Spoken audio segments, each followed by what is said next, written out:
je voulais vous lire un petit texte qu'elle avait écrit il n'y a pas longtemps, qui vous mettra dans le bain.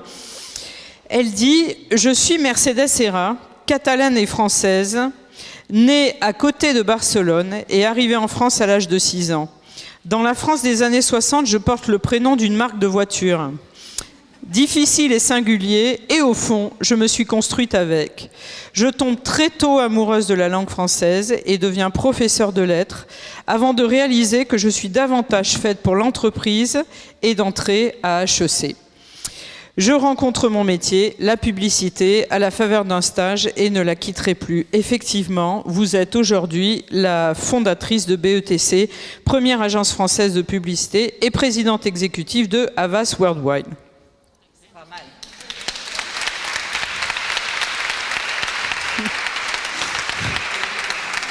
Alors, c'est bon, pour les gens qui aiment l'écriture, évidemment, on s'intéresse tout de suite au nom. Comme elle a dit qu'elle était une marque de voiture, j'ai cherché. Donc, l'étymologie de Mercedes, ça veut dire la grâce. Et Héra, c'est le dieu mésopotamien qui veut dire la guerre. Donc, vous voyez ce mélange absolument incroyable, avec en plus le sang catalan dans les veines. Et du coup, on avait très envie que vous nous parliez de cette énergie, en fait, qui vous habite, et puis de cette genèse, ce chemin que vous avez fait, que vous nous racontiez le démarrage. C'est difficile, hein, moi j'en sais rien. Hein. Ah ben ça commence bien. Oui, non, moi je pense que j'ai eu de la chance, hein, parce que je suis née dans une petite ville catalane, très dans ce qu'on pouvait appeler la petite bourgeoisie catalane. Je me souviens, je portais des très belles robes. En fait, je me souviens essentiellement de ça. Et qu'en Espagne, on s'habillait très court. Voilà, je me souviens de ça. Et puis, il y a eu le départ à 6 ans. C'était dur pour ma mère. On est parti, on a rejoint mon père à la frontière, on a pris une 4 chevaux. Mon père, il ne savait pas que ça se chauffait, les 4 chevaux, donc on mourait de froid. Donc j'ai cru qu'on allait habiter au pôle Nord. Je me suis dit, c'est étrange, cette idée-là. Et je pense que, parce que c'était un petit peu rude, mais pas beaucoup, parce qu'une petite fille, ça ne se rend pas tellement compte que c'est rude. Donc c'était juste un peu compliqué parce que je ne parlais pas leur langue, je ne savais pas quelle langue je parlais, parce qu'en plus je croyais que je parlais espagnol, mais en fait pas du tout, je parlais catalan. Donc quand les gens dans la rue me disaient « vous parlez espagnol », alors j'étais fière, je disais « oui », et ils me parlaient autre chose, et je disais à ma mère « c'est pas sympa, hein. Je ne parle pas français, je ne parle pas espagnol, tu me diras quelle langue je parle ». Et en fait je ne savais même pas, moi quand je suis arrivée en France, qu'il existait une autre langue que le catalan en Espagne.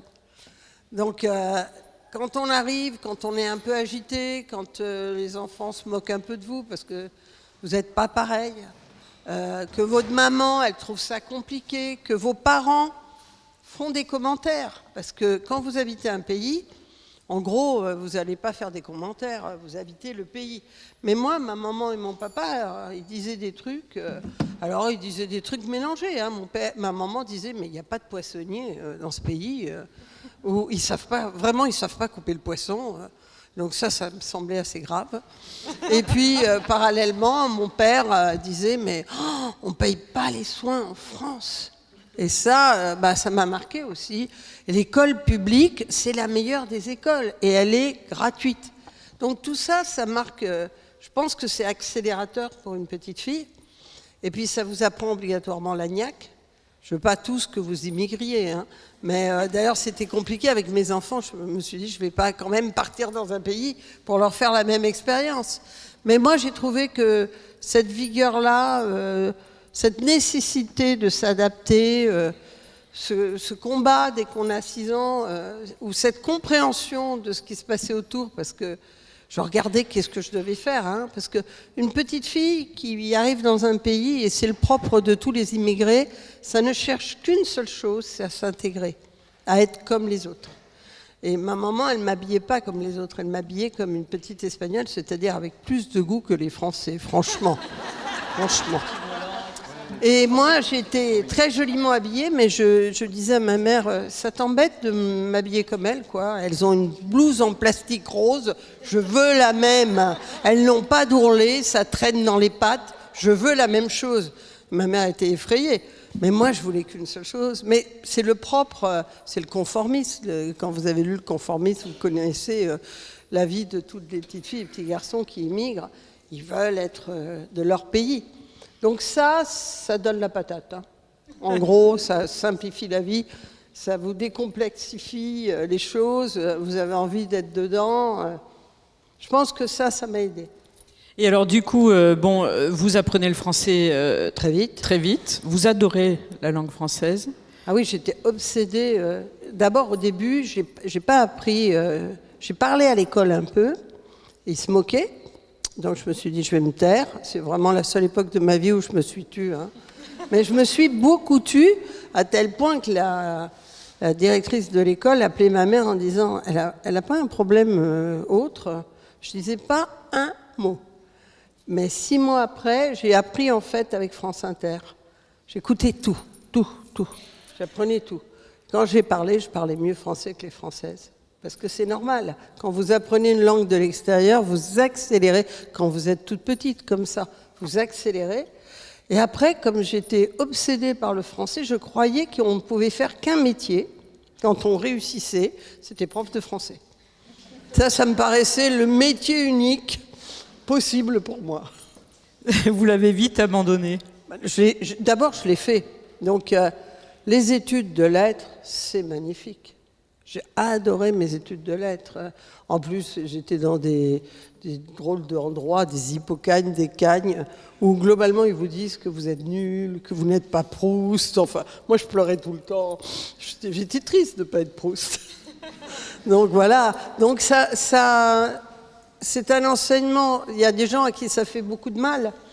Moi, ça ne m'a pas fait du mal, finalement, ce doute sur moi-même et tout. Je pense que ça m'a appris que c'était plus complexe que cela, mais c'était passionnant, de la philo, des lettres, de l'histoire, avec des filles un peu folles qui ne pensaient qu'à ça. On s'enfermait dans les bars de Saint-Germain pour raconter nos dissertes de philo. On était bien, hein, on était en forme. Hein. Donc ça, moi j'ai trouvé que ces études-là, ça avait été... Et d'ailleurs, je défends... absolument, et j'explique aux jeunes femmes et aux jeunes hommes qui ont appris les lettres qu'ils n'ont pas idée, mais c'est ça, c'est d'une utilité. Après, j'ai fait HEC. Et quand j'ai fait HEC, quand finalement tout ça a été oublié, ce qui me remonte toujours, c'est les lettres. Ce qui me structure, ce sont les lettres. Donc, les sciences humaines, c'est quelque chose d'incroyable, quoi. Donc, je n'ai pas fait longtemps parce que quand je suis devenue professeure, j'étais toute jeune. En fait, je n'étais pas trop faite pour être fonctionnaire. Professeur, je pouvais. Je trouvais sympa les élèves et tout, mais je voulais absolument... Déjà, j'étais un peu compliquée. C'est-à-dire que je voulais que vienne l'inspecteur le plus souvent possible dans ma classe. Déjà, la directrice se disait, mais qu'est-ce que j'ai récupéré cette gamine, parce que j'étais hyper jeune, parce que je voulais qu'on réfléchisse, parce que je n'étais pas sûre qu'ils apprenaient, en fait. J'étais sûre de mon cours, mais je me disais, mais est-ce que... En fait, je pense que j'étais en train d'inventer la pédagogie, quoi. Comme quand vous faites prof, vous ne faites pas de pédagogie. Moi, quand je suis arrivée, je me disais, mais ok, ils me sourient et tout, mais qu'est-ce qu'ils ont appris? Et donc ça me prenait la tête, et je voulais qu'on discute, et personne ne voulait discuter avec moi. Donc je me suis dit, je ne peux pas rester dans un endroit où ils ne veulent pas discuter avec moi, où ils ne prennent pas ça comme si c'était très grave. Moi, tout est très grave, très important. Voilà. Donc je voulais faire réussir tous les enfants, enfin le truc compliqué, quoi. Donc du coup, je me suis dit peut-être qu'il faut que je tente autre chose, et puis il fallait que je gagne ma vie, je n'avais pas d'argent.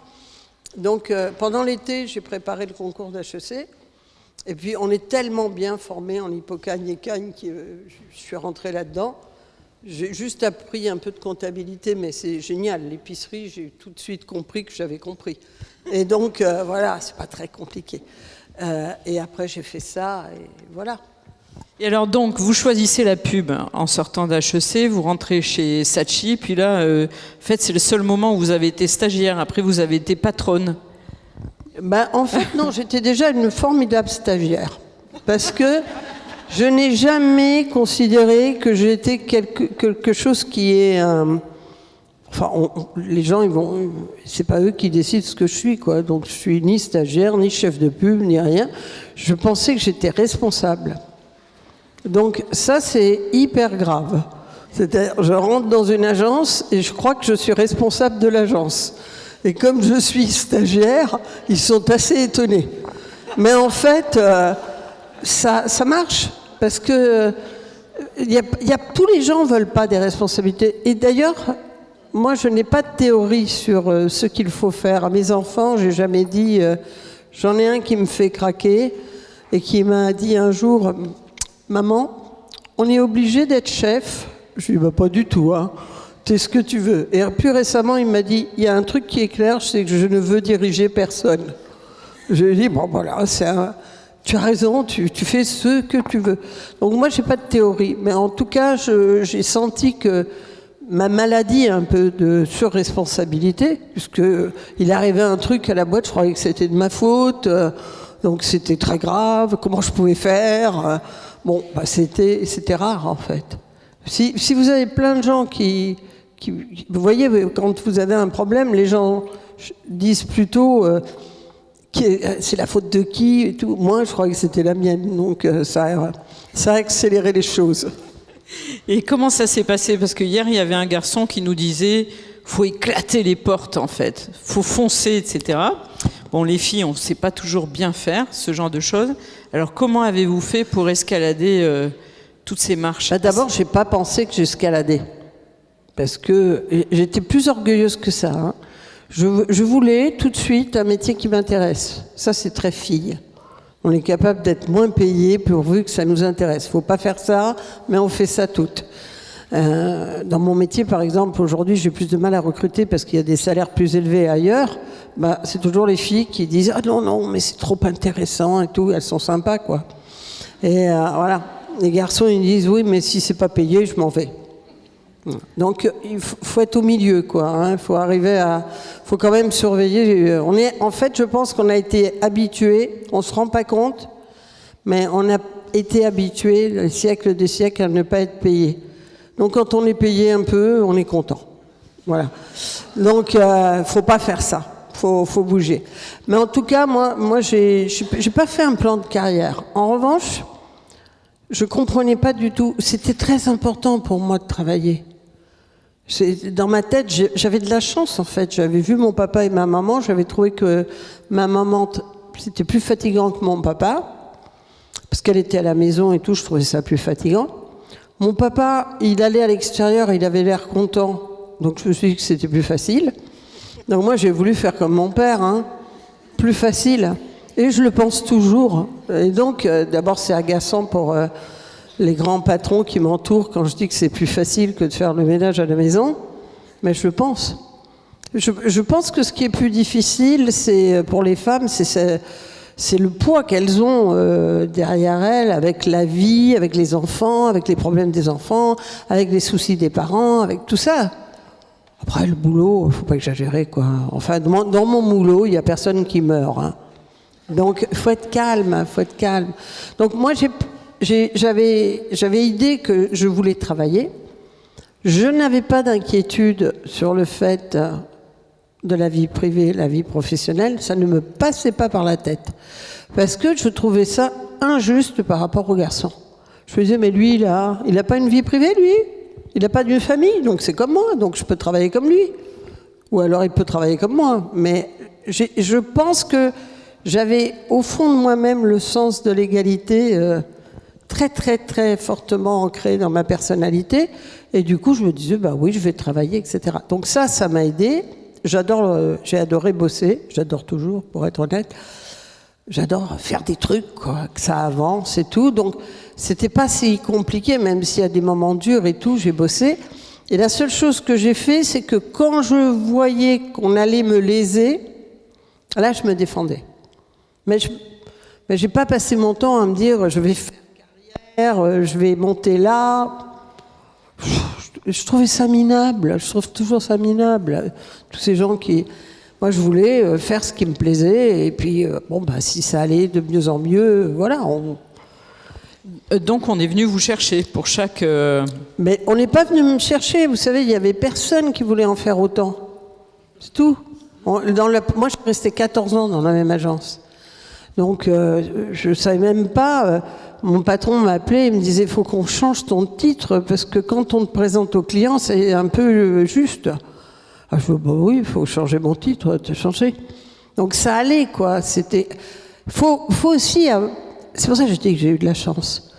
Mais qui aurait dit que j'allais faire de la pub? Surtout pas moi, quoi. Moi, j'avais peur. Hein. Quand je suis arrivée, je comprenais même pas. Il me disait, vous voulez être commercial? Commercial? Moi, Proust. Pas commercial. Alors, donc, moi, j'étais à des kilomètres de la pub. Et quand j'ai fait de la pub, je me suis dit, c'est pour ça, on sait rien, en fait. Et d'ailleurs, nos enfants qui sont dans les écoles, ils ont une vision, une prévision des travaux, du travail. Ils connaissent très peu le monde qui les entoure. Et c'est des rencontres. Je suis rentrée là-dedans et je me suis dit, mais c'est dingue, ils ont fait le métier pour moi, quoi. Je me suis dit, c'est là où je peux faire le plus d'analyse, comme j'ai appris dans mes cours de littérature. J'ai fait des choses que j'adorais faire. Parce que le métier de la pub, c'est de comprendre qu'est-ce qu'il y a dans la tête des gens. C'est juste passionnant. Donc, j'ai eu cette chance-là de tomber par hasard sur le métier qui me va. Et puis moi, vous savez, souvent en France, on ne comprend pas l'analyse des points forts. On dit, on passe sa vie sur les points de faiblesse, parce qu'il y a quand même un problème à l'école avec les enfants. Il y a un problème aujourd'hui. On ne peut pas récupérer une classe et considérer qu'il y en a un tiers de moyens, un tiers de mauvais, un tiers de bon. C'est nul. Ça veut dire que ça ne va pas, quoi. Il faut considérer qu'il y a des forces différentes et qu'il faut trouver les forces. Et il faut bâtir sur ces forces. On n'est pas là pour se faire engueuler dans la vie. Donc, il faut trouver en quoi on est fort. Moi, on m'aurait mis dans plein d'autres endroits, j'étais nulle. Donc, bah voilà, j'ai eu du pot, j'ai trouvé un endroit, j'étais bonne, c'était mon truc, c'est monté. Et après, je me suis défendue quand j'ai senti que peut-être... on m'a fait 2-3 entourloupes, mais je me suis défendue à ce moment-là. Et la dernière fois, quand je vous ai eu au téléphone, vous sortiez d'une réunion, vous étiez assez agacé d'ailleurs. Oh là. Parce que vous êtes arrivé et il y avait 19 hommes bah face oui, à vous. Enfin, il n'y avait que des hommes. Donc, c'est un think tank. Et puis, il se trouve que j'arrivais un peu en retard. Et que si j'avais été dans la salle, ça m'aurait fait un moins choc. Mais quand je suis rentrée, je les ai tous vus là, quoi. Non, je me suis dit, et puis alors c'était tous des garçons, des patrons, quoi, et tout, ils se tenaient tous, un certain âge et tout. J'ai dit, c'est bête, il n'y a que des garçons. Ils m'ont regardé désespérés en se disant, qu'est-ce qu'elle vient nous embêter? Mais enfin, c'est quand même un problème. On a du mal. On a beau dire, on est très hypocrite en France. Moi, j'aime bien la factualisation. Mais non, il n'y a plus de problème, ça avance, les hommes font le ménage. Vous voulez me dire combien d'heures, combien de minutes, combien... Non, il faut dire la vérité. Et je pense que ce problème de l'égalité hommes et femmes, pour moi, c'est un des drivers, quelque chose qui conduit le monde. Et d'ailleurs, je suis affolée quand je vois ce qui se passe dans le monde. Quand je vois que les hommes sont capables de faire la guerre pour... en général, dire une seule raison fondamentale, il faut traiter les femmes comme ça, il faut les enfermer comme ça, il faut qu'elles arrêtent de nous tenter comme ça. Moi, je suis des fous, quoi. Hein, comment c'est possible qu'on en soit encore là, qu'on vive des retours en arrière comme ça, et qu'on ose raconter que c'est une religion? Une religion, vous plaisantez, les religions, c'est fait pour tirer les gens par le haut, pas par le bas. Donc, c'est des religions, c'est-à-dire inventées par les hommes. Toutes les religions qui font du mal aux droits humains, c'est inventé par les hommes. Voilà, il faut être simple. Les religions, c'est pas fait pour ça. Moi, j'ai un respect profond pour les croyants. J'y crois pas, mais j'aimerais tellement croire. C'est tellement formidable. Mais uniquement si ça va dans le bon sens, quoi. Sinon, j'arrête d'y croire. Alors, comme on ne va pas rentrer en bataille, hein, parce que c'est un peu compliqué, je vous ai écouté souvent, comme beaucoup de gens ici, une espèce d'entraînement pour les femmes, pour leur donner confiance, pour les faire avancer. Est-ce que vous pouvez nous délivrer ces messages que vous avez? Parce que j'y ai assisté, c'est assez puissant quand même. Ben, je sais pas, je me souviens pas. Moi, au début, c'était bizarre pour moi ce combat féminin parce que, par exemple, à HEC, il y avait une structure qui s'appelait HEC au féminin. Et puis alors, je me dis, bon, il faut y aller. Et puis, alors, première séance, des réflexions pendant des heures, quand j'ai mon premier bébé, comment je dois faire et tout. Je dis, mais c'est facile, hein. Vous le laissez tranquille, quoi. Il y avait une vision des femmes, de la mère, une obligation, mais très pesante, quoi. C'était lourd.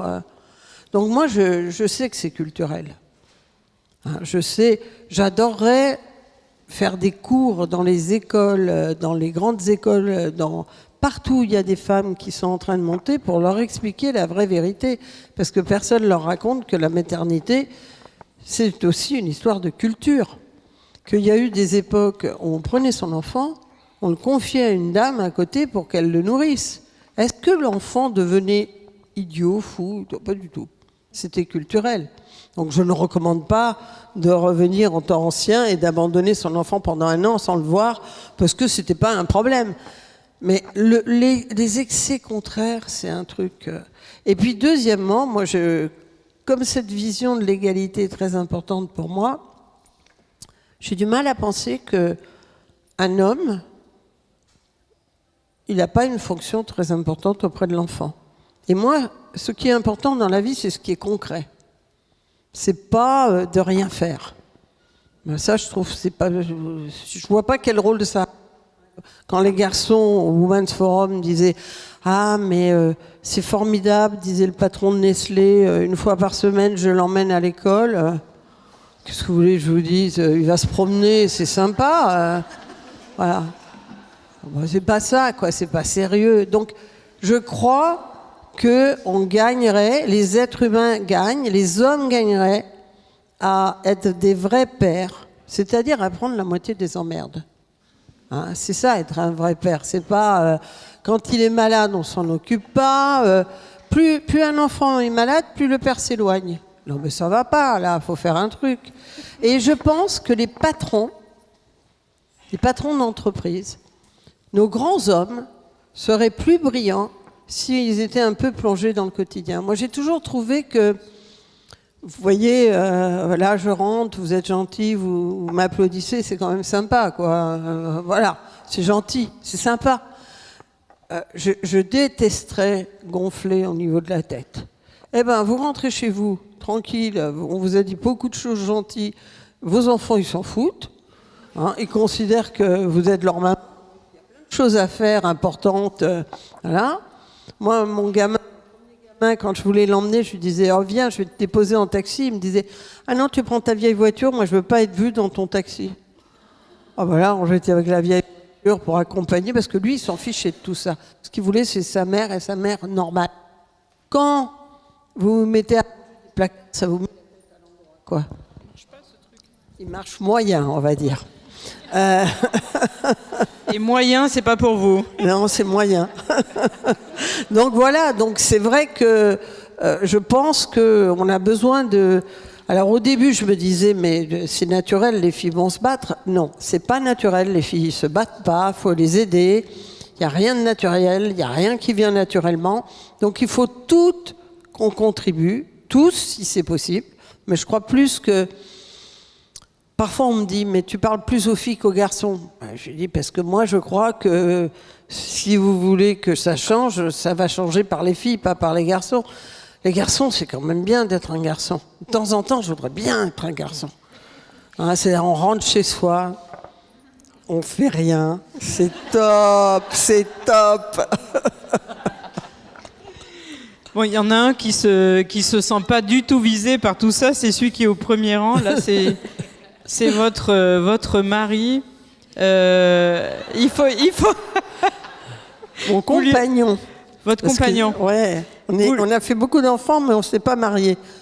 Peut-être qu'on voulait être sûr. Bon, au bout de 5 enfants, ça va? Oui, ça devrait aller. On va faire une fête. Ils ont quel âge, vos enfants? Ils ont de 23 à 30. Et alors, quand je les ai faits, c'était facile. C'est sympa. Parce qu'en plus, je trouvais ça magique. C'est le seul truc où vous faites rien, quoi. Et tout d'un coup, il y a un bébé qui arrive, il est génial, il ne ressemble pas à l'autre. Moi, j'ai réussi à faire des jumeaux qui ne se ressemblent pas du tout. Il y en a un blond, il y en a un brun, deux noirs, deux verts. Je trouvais que c'était la magie du ciel, quoi. Je disais, oh, c'est génial ce truc. C'est fatigant. C'est fatigant. Franchement, et ça ne s'arrange pas avec l'âge. Hein. Moi, maintenant, je voudrais m'occuper de moi. Eh ben, j'y arrive pas totalement. Hein. Il y en a qui sont très indépendants, mais waouh. Donc c'est lourd, hein, quand même. J'avais pas vu ça comme ça tout au début, quoi. J'avais pas vu ça comme ça. J'aime bien le sourire. Vous ne voyez pas le sourire de Jean-Paul. C'est assez extraordinaire. Il la regarde avec bienveillance, c'est formidable. Alors, si on revient au travail, le premier truc que vous avez enseigné, la dernière fois que je vous ai vu, c'était arrêtez de travailler. Vous avez dit aux femmes, vous travaillez trop. Expliquez-nous votre théorie. Ah non, mais c'est pas une théorie, c'est une réalité. C'est que, de toute façon, on dit... Badinter dit qu'il n'y a pas de différence entre les femmes et les hommes. Moi, je dis qu'il y a une différence entre les femmes et les hommes. Peut-être qu'au début de l'humanité, quand on est né il y a très longtemps, il n'y avait pas de différence. Mais depuis, on a été élevés comme des filles et ils ont été élevés comme des garçons. Ça ne donne pas la même chose. Les filles, elles ont moins confiance, elles ont moins d'audace. Vous voyez, par exemple, elles vont demander des sous pour les entreprises, elles demandent beaucoup moins que les garçons. Elles réfléchissent pendant des heures qu'il faut rendre. On s'en fout. On s'en fout de rendre. Il faut d'abord emprunter avant de rendre. Vous croyez que... Vous avez entendu parler, Younous, dans le microcrédit, il avait finalement donné 95% des microcrédits aux femmes. Mais au début, il ne voulait pas, il voulait donner aux hommes et aux femmes. Mais il a vu une différence entre un homme et une femme. C'est que les femmes, elles rendaient toujours leur emprunt, elles rendaient, un truc incroyable. Et deux, elles faisaient du bien autour d'elles. Donc quand vous prêtez à une femme, vous prêtez à une communauté, pas les hommes. Donc c'est quand même un truc très très puissant. Donc ces femmes qui travaillent beaucoup et qui ont une inquiétude, qui n'ont pas totalement confiance, où est-ce que ça se voit? Ça se voit sur tous les plans. Comment ça se fait quand, avec les mêmes études, quand elles sortent de l'école, les mêmes écoles, elles touchent tout de suite, elles sont jeunes, elles arrivent sur le marché du travail, elles sont tout de suite moins payées. Eh ben moi j'ai compris avec mon fils, mon premier fils. Pierre, il a une proposition. Première proposition, moi hyper contente. Oh, il a trouvé un job, c'est formidable. Il m'a dit, j'ai négocié, je ne sais pas si je le prends. Eh ben ouais, il commence à négocier tout de suite. Donc voilà, les filles, on négocie moins, on n'ose pas trop finalement emprunter ce discours de l'argent, et on a moins de foi en soi-même. La confiance, c'est quelque chose d'hyper important. Vous voyez, c'est très drôle. Quand les conseils d'administration ont été ouverts aux femmes, enfin, je veux dire quand on a mis des quotas et donc ils sont devenus accessibles aux femmes. Et incroyable, qu'est-ce qui s'est passé? Les femmes, est-ce qu'elles ont été comme ça directement dans les conseils? Pas du tout, elles faisaient des cours. Elles suivaient des cours. Alors, il n'y avait jamais eu de cours pour les hommes, pour les conseils d'administration. Les filles, elles disaient toutes, ah non, il faut que j'aille apprendre. Mais elles sont trop sympas. Pourquoi elles veulent tout le temps apprendre? Elles savent autant que les garçons. C'est les femmes. Alors, il y a des côtés magiques chez les femmes. On ne veut pas qu'elles perdent tout. Moi, je crois à la mixité parce que je pense que les hommes ont des choses à apprendre aux femmes et les femmes des choses à apprendre aux hommes. C'est quand même intéressant d'être audacieux. C'est quand même intéressant d'avoir confiance en soi. Donc ça, il faut qu'on le pique aux mecs. Et puis les mecs, s'ils peuvent se calmer et puis travailler un peu plus, dans le fond, ça serait pas mal aussi. Donc c'est pour ça que je crois à la mixité, parce que la mixité, elle permet des rééquilibrages comme ça. Dans les entreprises, la mienne est totalement mixte. Les garçons, ils deviennent différents. Et les filles, elles deviennent différentes. Mais il faut pousser. Ça ne va pas venir tout seul. Ça ne vient pas tout seul. Il faut qu'on pousse. Est-ce que vous vous rendez compte? Alors, il y a beaucoup, beaucoup de jeunes femmes là, et c'est formidable. Je suis sûre que vous avez des filles. S'il vous plaît, faites-leur faire des maths. Je ne peux pas avoir un monde dans le numérique où il n'y a pas de femmes. En Californie, ça y est, ils sont redevenus machos et stupides. Parce qu'ils sont plus qu'entre hommes. En informatique, avant, il y avait un tiers des femmes dans le monde de l'informatique. Maintenant, il n'y en a plus que 20%. Pourquoi on revient en arrière, là? Alors, vous n'êtes pas obligé de leur faire maths si elles n'aiment pas les maths. Mais la vérité, c'est qu'au bac, elles ont des meilleures notes que les garçons. Mais vous savez, quand on demande aux filles qui est-ce qui est meilleur, les filles ou les garçons, elles disent les garçons. Ce n'est pas le cas des notes. Moi, j'ai un jour interrogé le proviseur de Louis le Grand parce que ça m'énervait. Maths P, ça bougeait pas, pas de filles. Je lui ai dit, mais qu'est-ce qui se passe? Il m'a dit, ben, c'est la faute des parents et la faute des profs. Je lui ai dit, comment, pourquoi vous me dites ça? Je lui ai dit, je n'ai jamais eu de ma carrière. Il avait 15 ans, il était proviseur de Louis le Grand, 15 ans. Il n'avait pas reçu un jour des parents de filles. Elles sont abandonnées, c'est-à-dire qu'il y a une ligne de parents de garçons qui disent « Non, mais vous savez, d'accord, il a eu que 12, mais vous devez le prendre à Louis le Grand parce qu'il est en fait très brillant et tout. » Jamais pour une fille. Hein. Soit elle a 19,5 sur 20, soit elle ne rentre pas. Eh bien, ça ne va pas. Il faut pousser, il faut regarder. Elle manque de modèles. Vous savez, les filles choisissent entre 10 métiers au maximum. C'est une catastrophe. Elles manquent de modèles féminins.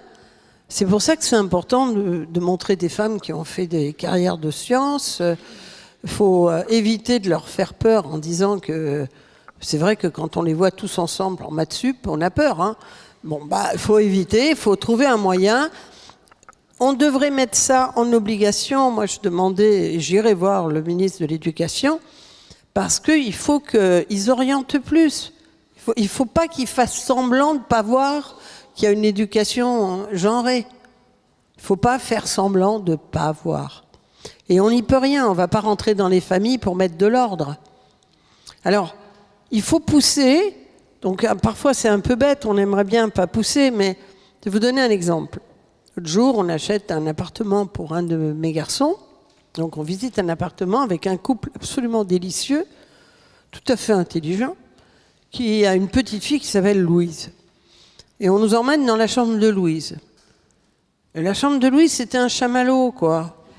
Faut pas exagérer, la pauvre Louise, là. Elle n'est pas obligée d'avoir tout en rose, quoi. Non, peut-être pas tout. Voilà. Donc, il y a un moment, il faut qu'on fasse gaffe. C'est dommage, il faut pouvoir mettre des trucs roses si on en a envie, mais il faut qu'on fasse gaffe. Parce que comme le monde accentue ça après, c'est embêtant. Les filles régressent dans les écoles de business. Donc, c'est embêtant. On ne peut pas. Il faut se battre jusqu'à l'égalité. Alors là, devant vous, vous avez des jeunes femmes, comme vous l'avez dit, en tout cas en grande majorité, qui sont venues parce qu'elles ont la volonté d'être en reconversion ou de monter des boîtes, etc. Elles sont venues prendre des conseils. Qu'est-ce que vous leur diriez? D'abord, on ne va pas totalement ressembler aux garçons. On ne va pas se mettre tout d'un coup à dire les filles c'est comme ça fait ce qui les intéresse, elles ont besoin d'intérêt des choses et c'est respectable et c'est formidable. Après, il faut oser croire en soi, quoi. Faut penser, surtout, il ne faut pas être d'accord pour ne pas partager vraiment. Il ne faut pas être d'accord pour tout porter. Alors, je peux en parler puisque je porte énormément, mais c'est un peu stupide, mais on n'y arrive pas bien. Mais il ne faut pas tout porter. C'est pour ça que je dis toujours comme conseil, arrêtez de travailler les filles. Travaillez pas autant, quoi. C'est pas toujours utile. à un des conseils d'administration dans lequel je suis, il y a une jeune femme qui sentait qu'elle était pas très bien perçue dans le conseil et qui m'a demandé si je pouvais la voir et lui donner quelques conseils. Cette fille, elle était exceptionnelle. Elle recevait, comme tout le monde, le soir, on reçoit des liasses comme ça, de papier qui arrivent trop tard. Et elle les lisait la nuit, quoi. Je lui dis, ben t'arrêtes, quoi. Tu fais comme tout le monde, quoi. Tu les lis pas, quoi.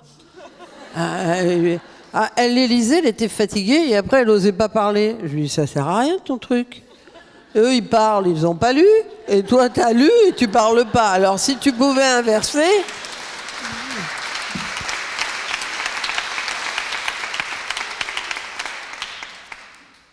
Voilà, moi je crois qu'il faut...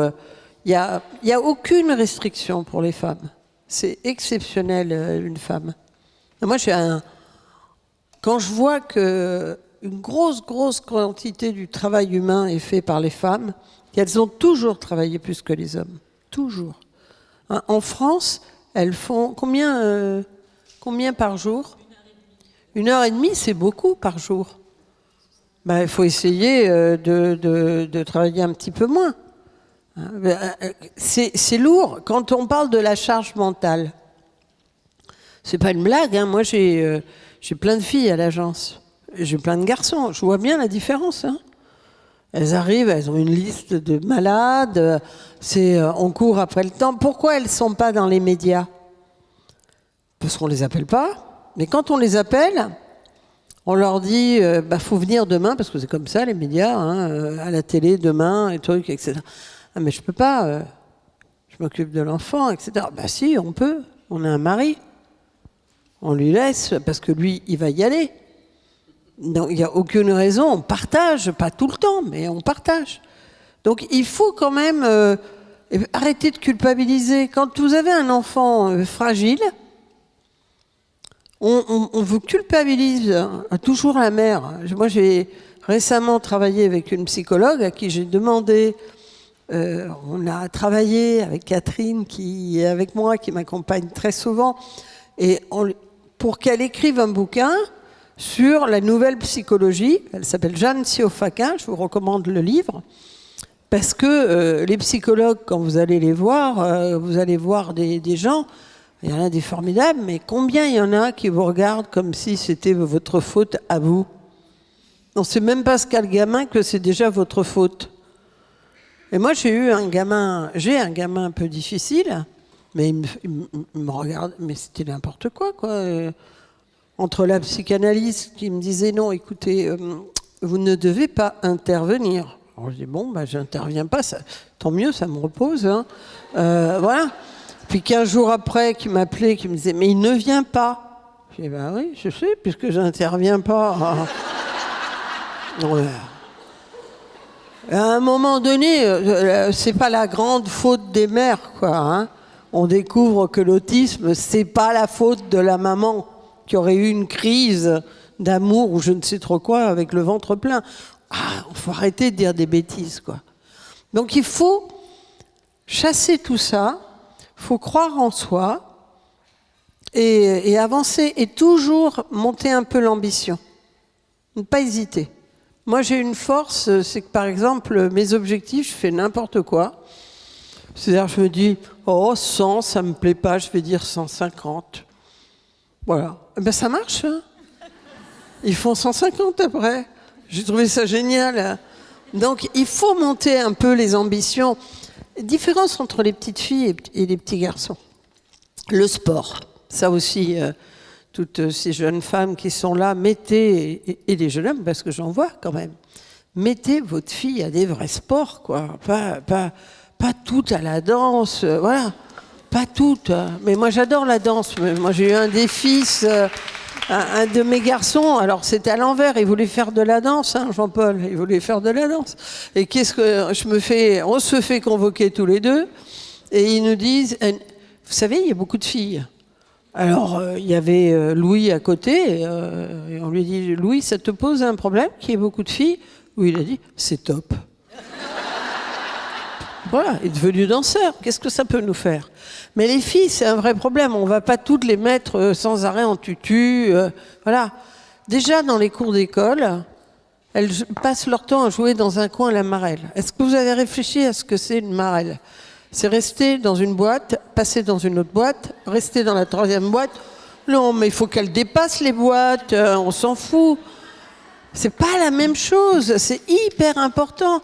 Une salle aujourd'hui, les cours de récré, c'est un vrai problème. Je sais pas ce qu'il faut faire, mais il faut faire quelque chose, il faut donner de l'espace aux filles, quoi. Faut arrêter de leur dire de se mettre dans tous les coins et d'attendre. Non, ce n'est pas la nature féminine. Quand il y a une très très grande footballeuse, j'oublie toujours son nom, elle s'appelle Nicole Abba. C'était la première footballeuse française, devenue footballeuse par le plus grand des hasards, parce qu'en fait, elle accompagnait son petit frère au foot, et un jour, c'était une gamine pas très heureuse, mal dans sa peau, etc., et puis elle accompagnait son frère, elle se mettait dans un coin, puis un jour, il manque quelqu'un. Donc, elle avait l'air d'un petit garçon, ils lui disent « t'as qu'à remplacer, t'as qu'à remplacer ». Le seul problème, c'est que quand elle s'est mise à remplacer, elle marquait tout. Les buts, naturellement, elle marquait. Donc, ils l'ont cachée. Ils l'ont cachée. Donc, longtemps, elle a joué au foot avec les garçons comme si c'était un garçon. Et ça a été la première footeuse française. Et quand elle explique, mais génialement, comment c'est pas la même chose quand vous êtes un petit gamin et on vous met devant un immense terrain de foot. Et vous êtes tout petit. Alors moi, j'en ai quand même qui ont quitté le terrain désespérés en disant c'est des fous ces gens-là. Et moi, j'ai que des garçons. Alors mon petit garçon, il a quitté le terrain en disant mais ils sont fous ces gens à vouloir me faire ce truc trop grand pour moi. Mais quand vous montrez ça, vous apprenez l'ambition au gamin. Ça le dépasse, c'est grand. Faut courir pendant des heures. C'est top. Faut courir pendant des heures.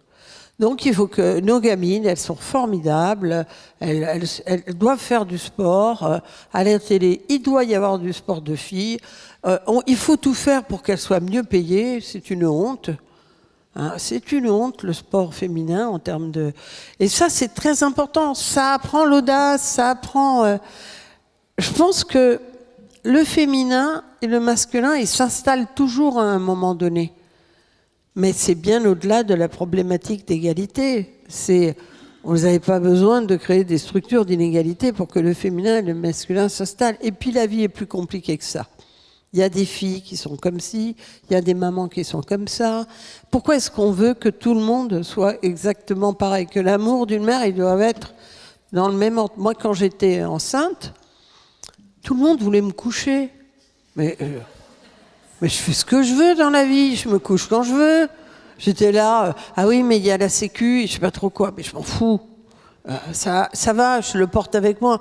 Puis je disais, vous savez, l'hôpital, il est au même endroit, hein, à moitié du chemin. Donc, vous inquiétez pas, j'irai accoucher dans un hôpital, hein, pas là.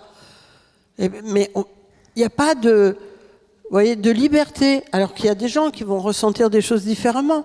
Il y a des mamans, quand elles arrivent, elles se jettent sur les enfants pour leur faire des bisous partout.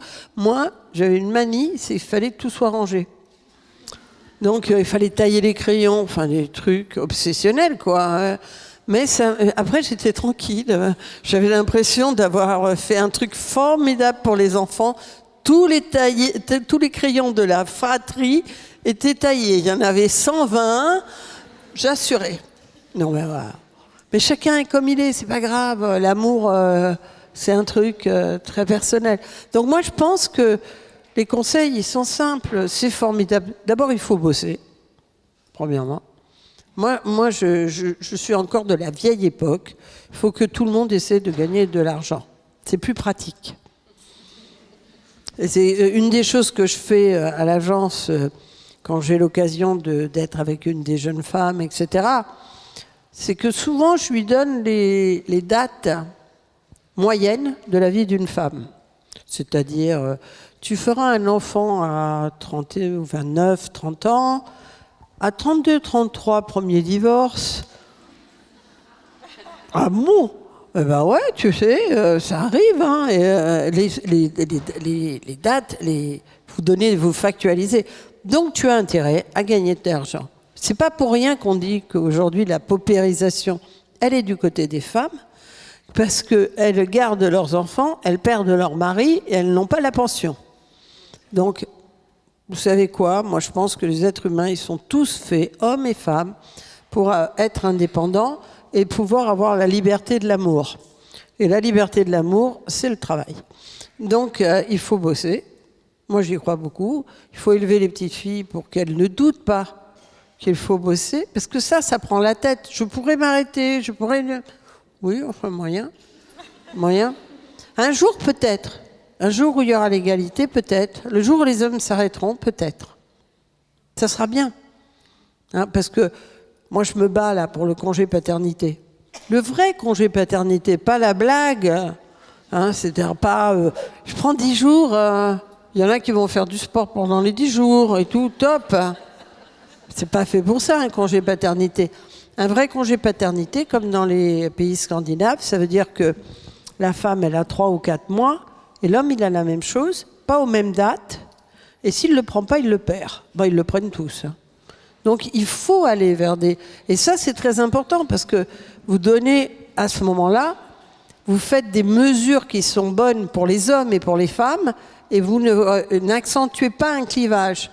Parce que si vous donnez que des avantages aux femmes, enfin, ce sont les seuls qui les prennent, le congé paternité, le congé de l'éducation et tout ce qu'on veut, à la fin, bah oui, la séparation, elle est encore plus grande.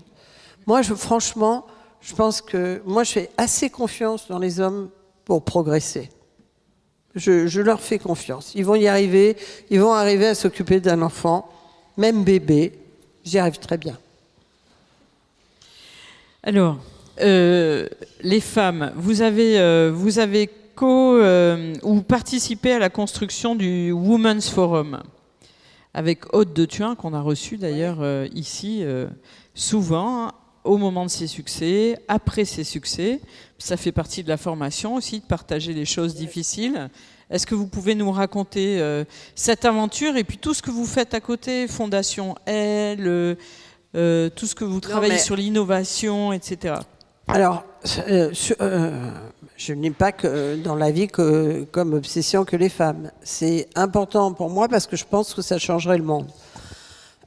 Sur les femmes, c'est hyper simple. Je pense que ça ne va pas bouger facilement. Donc, comme je pense que ça ne va pas bouger facilement, je pense qu'il faut faire feu de tout bois. Et il faut plutôt être solidaire. Alors moi, je critique jamais des mouvements de femmes. Je suis pas sûre que je me mettrais toute nue là pour faire fémène, mais bon, si ça les met dans un état d'expression, je commente pas. Je pense qu'on a besoin aujourd'hui de faire beaucoup de choses pour que ça bouge. Alors, ce à quoi je crois le plus, c'est que l'État a un rôle. Et franchement, parce qu'ils ont eu la pression, ils sont un peu plus obligés qu'hier de faire les choses. Et ça, c'est bien.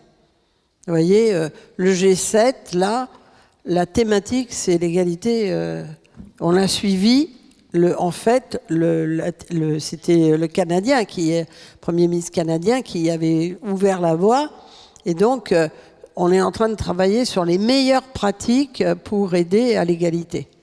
Donc, c'est des choses qui sont assez formidables. Donc, je pense qu'il faut pousser autant qu'on peut.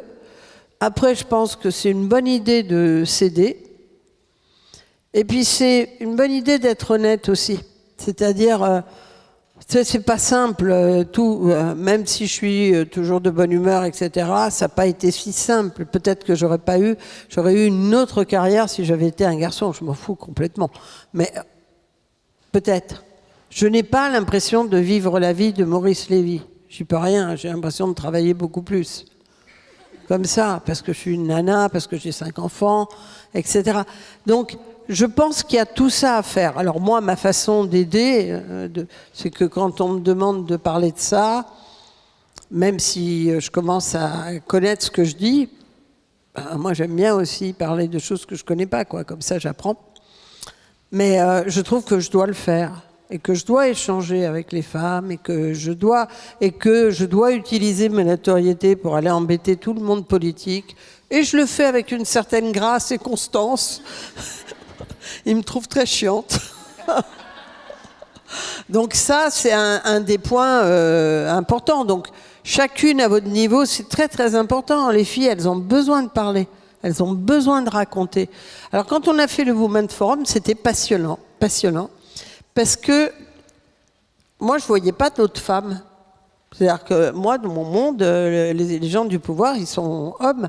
Donc il fallait vraiment un Women's Forum pour que j'identifie d'autres filles. Donc ça, c'était une chose. Et c'était l'époque où ces filles-là, elles ne voulaient surtout pas des quotas. Moi, je me souviens, Aude de Thuin, elle disait à Catherine, il faut la calmer, Mercedes, elles vont partir, les filles, parce qu'elles pensent qu'elle est très féministe.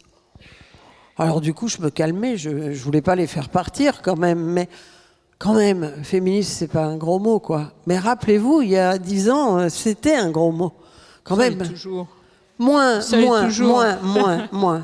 Maintenant, on vend des fringues avec je suis féministe, je sais pas trop quoi. Moins. Et surtout, il faut désacraliser ce mot-là. Ça veut dire qu'on croit à l'égalité homme-femme. C'est pas très grave. Je pense que on doit tous être féministes. Garçons et filles, ça me paraît normal. Voilà. Mais je crois qu'il faut pousser. Et à l'époque, c'était encore tendu. Ces filles-là, elles voulaient pas du tout les quotas. Hein. Elles considéraient qu'elles en avaient et que c'était pas mal que les autres fassent pareil. Et alors elle disait non, mais au début elle disait non, mais il n'y avait pas de différence. Et puis au bout de l'avantage de Aude, c'est qu'elle fait des très bonnes pâtes. Donc au bout du 3e repas de pâtes, elle racontait la vérité. Et la vérité, c'est qu'il y en avait une qui n'était pas mariée parce que c'était pas possible de mener de front un truc, une qui avait pas eu d'enfant parce que c'était pas possible. Je disais, non mais vous voulez pas faire ça à toutes les filles du monde. Elles peuvent peut-être réussir plus tranquillement. Et c'est pour ça que moi j'ai défendu les quotas, parce que c'est pas vrai, on se baratine. On n'y arrive pas si on ne pousse pas un peu. Comment ça se fait qu'au CAC 40, il y a toujours... il y a une femme, mais le jour où ils l'ont nommée, ils l'ont coiffée par un homme au-dessus, et comme ça ils ont doublé la gouvernance. Je suis pas sûre. Je suis pas sûre qu'il faut pas continuer à beaucoup pousser, etc. Voilà. Après, j'ai des combats qui me tiennent à cœur. Hein. Je suis présidente depuis 7 ans du musée de l'immigration. Il y a quand même un enjeu en France très important. La France est un pays magnifique. Hein. La France, c'est un pays de l'immigration. Dans le monde, il y a les États-Unis, l'Australie et la France. Pays d'immigration. C'est un pays qui a ouvert à l'immigration très tôt. On n'ouvre jamais à l'immigration pour rien. Hein. On n'ouvre pas en disant on va être sympa, on va ouvrir aux immigrés. On ouvre parce qu'on en a besoin. Mais on en a eu besoin dès le XVIIIe siècle parce que les Français étaient très paysans. Et ils ne voulaient pas aller dans l'industrie, et ils voulaient rester sur les terres, et donc on avait besoin des étrangers pour aller dans l'industrie. Et on a commencé à ouvrir les portes, et on a ouvert les portes à une immigration très multiple et très différente, avec un système particulier de la France qui est l'intégration, qui n'est pas un système communautaire. Moi, je défends toujours l'intégration. L'intégration, ça veut dire qu'on construit un vivre ensemble au milieu pour tous. Et les gens me disent, mais ça t'oblige à perdre. Non, tu perds rien. Tu es toujours. Mais tu construis un vivre ensemble. Tu perds rien parce que on reste. Moi, je suis restée catalane. Hein. Voilà, il n'y a rien à faire. Mais l'intégration, c'est permettre de créer un endroit. Et ce modèle-là était un modèle qui a marché. Et la France a été une terre d'accueil incroyable. Même si c'était toujours été dur pour les immigrés quand ils arrivent. Et le musée de l'immigration, il est intéressant, c'est un combat, hein, parce que quand je suis arrivée, on allait le fermer, parce qu'ils disaient oui, mais il n'y a personne qui vient et tout. Bah, évidemment, ils faisaient tout mal. Voilà, on a commencé à en parler, on a travaillé, les gens viennent, les Français sont plus ouverts qu'on imagine, quoi. Et surtout, ce qui était important pour moi, c'est de donner la vérité de l'histoire. Qu'on arrête de raconter n'importe quoi. Pour ceux que ça intéresse, il y a un très très grand homme qui a étudié l'immigration qui s'appelle François Héran, qui est au Collège de France, et il a fait sa première leçon inaugurale au Collège de France. Vous pouvez y accéder par Internet. avec les chiffres. Et il vous explique que de toute façon, la France, il n'y a plus personne qui rentre. Hein. C'est fini. Donc ça fait des années qu'on a tout bloqué. Hein. De toute façon, bientôt, on va en avoir besoin, on va être obligé d'aller les chercher. Mais globalement, donc on invente des problèmes qui sont des problèmes. Du coup, on n'analyse pas la vérité des problèmes. C'est-à-dire, oui, il y a une panne de l'intégration aujourd'hui, il n'y a pas un problème d'immigration. Il n'y a pas trop d'immigrés qui arrivent. Il n'y en a pas beaucoup. Ils ne veulent pas venir chez nous. Donc, c'est très cool. Hein. Et on a de toute façon une fermeture des frontières depuis maintenant une dizaine d'années. Et d'ailleurs, on n'a reçu personne de ces gens qui crevaient. C'était terrifiant, quoi. On était incapable d'accueillir. Mais il faut raconter la vraie vérité. En revanche, il y a une panne d'intégration. Et on va revenir à l'école, où il y a un vrai problème. Il n'y a plus d'ascenseur social. Il vaut mieux être riche pour avoir des enfants. Dans les milieux de riches, ils peuvent s'en sortir. Ailleurs, c'est extrêmement difficile. Et évidemment, ces gens qui étaient des immigrés de la deuxième génération, quand ils ont vu qu'il n'y avait pas capacité d'intégration, ben voilà, ils sont nerveux. Mais les gilets jaunes, ce n'est pas des immigrés, hein. C'est les gilets jaunes. Et ils ont le sentiment d'être dans un... On va avoir des problématiques de comment on fait pour que la société ne pense pas qu'il y a deux mondes avec une rupture totale. Le monde des riches, qui deviennent de plus en plus riches, et le monde des pauvres. Et l'école, c'est quand même... Moi, il m'est resté ces mots de mon père. C'est la France que j'aime, celle-là. Celle où l'éducation est gratuite et la meilleure école devrait être publique. Ben, on est loin, là. Hein. Faire un effort. Dans les articles que j'ai lus, il y a quelque chose que je ne connais pas, c'est la Commission Innovation 2030.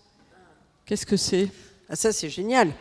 En fait, François Hollande, qui n'a pas fait que des conneries, a commencé à comprendre la notion de...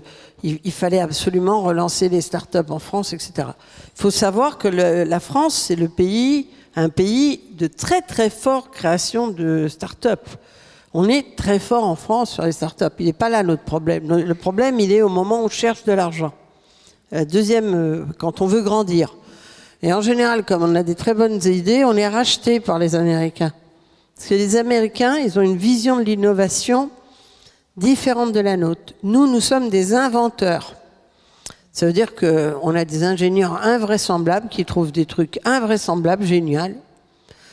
Eux, c'est des gens de marketing. C'est-à-dire, ils vous récupèrent le truc et ça devient pour tous et ils font beaucoup d'argent. C'est pas la même chose. Donc nous, on n'est pas un pays de marketeurs. On ne comprend rien au marketing, on ne comprend rien à la pub, etc. Ils dépensent 10 fois plus sur la pub aux États-Unis que nous, ce qu'on peut faire en France. Donc ça, c'est des choses qui sont très importantes. Et du coup, ils avaient réfléchi que peut-être on pouvait pousser. Et donc, on a fait des concours qui ont duré 3, 4 ans, 5 ans, autour d'Anne Lauvergeon, que j'ai découvert à ce moment-là, et qui a mené ça de main de maîtresse, très ouvert, très intéressant, avec un groupe de travail où on a d'abord écrit une stratégie, c'est-à-dire travailler sur c'était quoi les leviers les plus intéressants pour la France en termes d'innovation. Dans quel chemin on voulait être, la santé, ceci, cela, etc. Quand on a eu travaillé à ça, on a lancé des concours, et comme on était un peu agité quand même, on s'est dit, on va pas lâcher ça là. On a suivi toutes les auditions, j'ai cru mourir, mais c'était passionnant. Et on a vu d'ailleurs, on le voit aujourd'hui, il y a quand même une formidable énergie en France de la création d'entreprises, de l'innovation. On a travaillé à la fin pour la mise en place des concours avec le BPI, qui reste une structure hyper intéressante aujourd'hui pour accueillir l'innovation. Donc ça, c'est... moi, je pense qu'il faut se battre pour la France. Donc, c'est le propre des immigrés, ça. Battre pour la France. Moi, je pense qu'on doit... Il ne faut pas être naïf. Quand vous travaillez avec des Américains, ils sont nationalistes. Quand vous travaillez avec des Chinois, c'est pire. Et donc, moi je suis française et très européenne, je pense qu'il faut si on veut défendre la démocratie, si on veut défendre notre vision du monde, si on veut défendre l'égalité des hommes et des femmes, on a intérêt à être européen. Parce que sinon, on n'aura pas le poids pour proposer un autre modèle que le modèle que l'on voit en Chine, qui est un peu inquiétant quand même, ou le modèle américain. Donc je crois que l'Europe, c'est assez magique, et il faut faire attention, parce que ça peut basculer très vite. Et la France, ce pays... moi, j'adore les petits pays qui se prennent pour des grands, quoi. Ça, c'est génial, quoi. C'est la France, ça. C'est le 26 mai prochain, l'élection. Allez, votez. On va faire un petit clip de Mercedes Serra qui va haranguer pour que tout le monde aille voter. Oui, merci.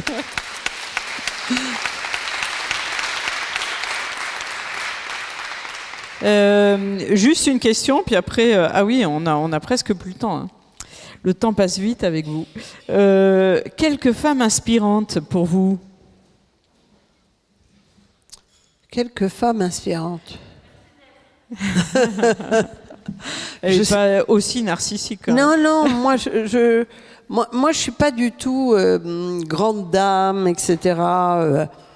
J'ai beaucoup de respect pour Simone Veil, mais je sais pas, je suis contente qu'elle ait... C'est extraordinaire, les luttes qu'elles ont menées et tout. Moi, je suis très solidaire de toutes les luttes des femmes précédentes. Je dis jamais... je me dis, c'est incroyable, elles se sont battues. Moi, quand j'étais allée à la fac, quand j'étais en Hippocagne-Cagne, c'était déjà le moment de la librairie des femmes. C'était extraordinaire. Il y avait une énergie pour pousser les femmes, etc., qu'on ne retrouve pas aujourd'hui.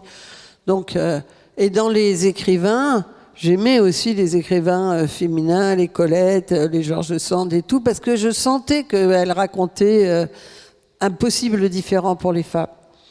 Mais en fait, moi, mes sources d'inspiration, c'est les gens qui m'entourent. Moi, ma nounou, mes nounous, juste, elles sont formidables, elles m'aident un max, elles se fatiguent jamais, elles sont... Oh, je trouve ça génial, j'ai un respect de dingue. À l'agence, j'ai une série de filles, mais l'agence, elle est magnifique, mon agence, elle est magnifique. Et c'est maintenant une des plus grandes agences dans le monde, de ce petit pays, en communication, en partant d'une dépense publicitaire qui n'est pas grande, en étant français, ce qui est quand même un grave défaut. Quand le monde parle totalement anglais, c'est difficile d'aller se battre sur le terrain de l'autre. On est dans les 5 plus grandes agences créatives mondiales. Donc, c'est joli. Il y a un nombre de nanas qui travaillent avec moi qui sont exceptionnelles. Exceptionnelles. Moi, je suis toujours bluffée par les gens qui sont proches de moi, qui m'accompagnent, qui ont l'énergie du chaque jour. Et puis, je vais vous dire autre chose. Je pense que je suis extrêmement sensible à tous les gens qui travaillent de façon invisible. Parce que, vous voyez, à l'agence, je suis obsédée par la nana qui va nettoyer les toilettes et tout. Je suis obsédée. D'ailleurs, c'est ma copine, évidemment, puisque, en gros, il n'y a personne qui lui dit rien. Non, mais ça, c'est votre côté névrosé du rangement, ça. Mais oui, mais non, parce que c'est la vraie vie, quoi. S'il n'y avait pas des gens pour nettoyer le monde où on est, c'est quand même pas... Je vais vous raconter une histoire que j'ai adorée. Je vais remettre un prix à des filles de la diversité, et donc qui étaient montées très haut, qui avaient réussi, etc. Et arrive une jeune noire magnifique, et elle s'installe et... Non, alors, au cours de la soirée, il y avait eu des discours, et puis, entre autres, des discours, c'est le Club 21, de temps en temps, ils disent des conneries, et il y en a un qui dit, oui, dans nous, on est divers, il y a des Noirs, des Chinois, des trucs, on n'est pas toujours que des vendeurs de kebab. Et je me suis dit, tiens, c'est embêtant, parce que c'est sympa quand même, un vendeur de kebab. On est content de trouver le vendeur de kebab quand même, bon, voilà, je dis plus rien. Et puis le temps passe et cette jeune femme monte. Et j'ai été émue parce qu'elle était choquée par la même chose et elle a dit, vous savez, les vendeurs de kebab, ça reste... voilà, on a besoin de vendeurs de kebab. Et puis elle a dit, je vais vous raconter une histoire. Il se trouve que cette jeune femme travaillait sur l'astronomie et s'occupait des déchets dans le ciel. Et elle a expliqué que sa mère était femme de ménage et que finalement, elle faisait un métier assez parallèle. Il y en avait une qui s'occupait des déchets de la terre et l'autre des déchets du ciel. J'ai trouvé ça tellement magnifique. Faut quand même être un peu, comprendre un peu, ne pas penser que l'intelligence, elle est réservée. Vous parlez à ces femmes et tout d'un coup, vous dites « Ah, mais dis donc, elle raisonne super bien et tout ». Il n'y a pas que les études, les trucs et tout. Il y a la vie qui les a construits. Il y a leur capacité de comprendre. Je pense que nous aurions intérêt en France, et d'ailleurs ça permettrait de modifier l'école, à penser qu'il y a des intelligences multiples. Et moi je dis toujours, il vaut mieux une dame de ménage intelligente que pas, parce que ça vous change le ménage, ça vous change la vie, ça vous change tout. Donc respectons, quoi. Et soyons un tout petit peu, rendons-nous compte du confort dans lequel on est, etc. Donc moi, mes sources d'admiration, elles restent... Puis ma maman, quoi, qui était la reine du bordel. Elle m'a organisé... Moi, je suis la reine de l'ordre, mais élevée par une dame qui était super belle, un peu frivole, qui me disait dans la vie, oh, c'est pas marrant de faire le ménage tout le temps dans cette maison et tout. Moi, j'adorais ma mère parce qu'elle disait tout, quoi. Elle disait, j'aime pas faire à manger tout le temps, sans arrêt, j'aime pas ça. Ma maman, c'était quand même la seule maman, quand je suis arrivée en France, à me dire un jour, dis donc, tu crois pas que je pourrais venir à la cantine avec toi? Ma maman. C'est vrai, je l'ai vue en photo d'ailleurs. Ouais, elle est magnifique.